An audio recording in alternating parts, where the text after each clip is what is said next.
আসসালামু আলাইকুম। আজকে আমরা যাব ইকো পার্কে, যমুনা সেতু ইকো পার্কে। দেখার মতো অনেক কিছুই আছে এখানে। আমরা চলে যাচ্ছি সেখানে, রাস্তা ধরে চলে যাচ্ছি। দুই দুই দিকে কিন্তু গাছের সবুজের সমারোহ দেখতে পাচ্ছেন।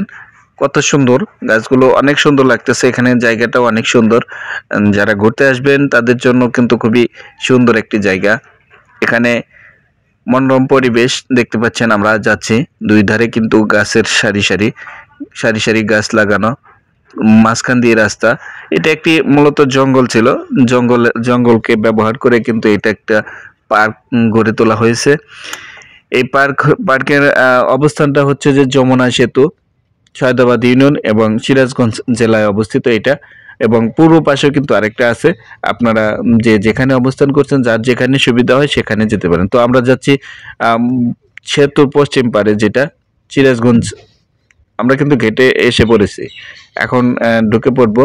গেটের ভিতর থেকে যে লোকেশন দেওয়া আছে, কিরকম পরিবেশ আর ভিতরে কি কি দেওয়া আছে, সবকিছু কিন্তু এখানে আমরা পাচ্ছি। তো এখন দেখতে পাচ্ছি আমরা আমরা কিন্তু আস্তে আস্তে এগিয়ে যাচ্ছি। দেখি সামনে কি কি আছে। সারা বনটা ঘুরবো। এই এই পাশে একটা দেখতে পাচ্ছি এখানেই লাগানো আছে, ধীরে চলুন। সামনে কিন্তু বন্য প্রাণী আছে। আমরা এই যে সামনে দেখতে পাচ্ছি এখানে একটা রুম আছে।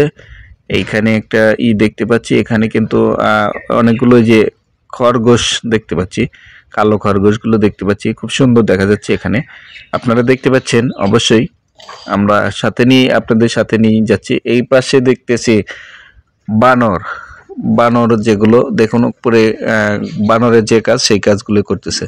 আমরা কিন্তু চলে আসলাম সেতুর একদম শেষ প্রান্তে, মানে রাস্তার শেষ প্রান্তে। এখানে সেতু, রেল সেতু এবং যমুনা সেতু দুইটাই কিন্তু একসাথে। এই যে আমরা রেল সেতুর যে নতুন নতুন কাজ হয়েছে, এই জন্য দেখতে এসেছি। রেল সেতুর একটু ভিতর দিয়ে দেখব কেমন দেখা যায়। মোটামুটি যমুনা সেতু এবং রেল সেতু কিন্তু পাশাপাশি, তারপরে অনেকটাই দূরত্ব আছে।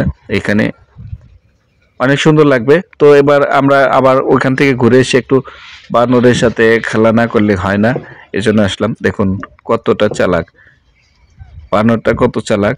বাচ্চাটা খুবই খুবই চঞ্চল। দেখুন এখানে কিন্তু আমাদের ধাওয়া করতেছে একদম একদম, মানে নতুন যারা আছে তারা কিন্তু ভয় পেয়ে যাবে। আসলে এখানে আমরা বাদাম কিনছি, বাদাম কেনার পরে তাকে কিন্তু বাদাম দেবো। সে কিন্তু অনেক চঞ্চল, দেখতে পাচ্ছেন। তার খুবই মুভমেন্টটা অনেক অনেক হাই। এরপরে আমরা আসলে এখানে যে বাদরগুলো আছে, অনেকগুলো বাদর আছে, আবার হরিণ আছে, তারপর ওই আরো অনেক কিছুই আছে এখানে। এখানে মানে ঘুরে ঘুরে এই হরিণ কিন্তু একদম ছেড়ে দেওয়া হয়েছে। ওই পাশে গেলে হয়তো বা পুরোপুরি দেখা যাবে। আমরা এখানেই আজকে হয়তো বা বেশিক্ষণ এখানে থাকবো না, চলে যাব। তবে বন্ধুদের সাথে একটু আড্ডা মেরে গেলাম। কেমন হলো ভিডিওটি অবশ্যই জানাবেন। ভালো লাগলে অবশ্যই সাথে থাকবেন।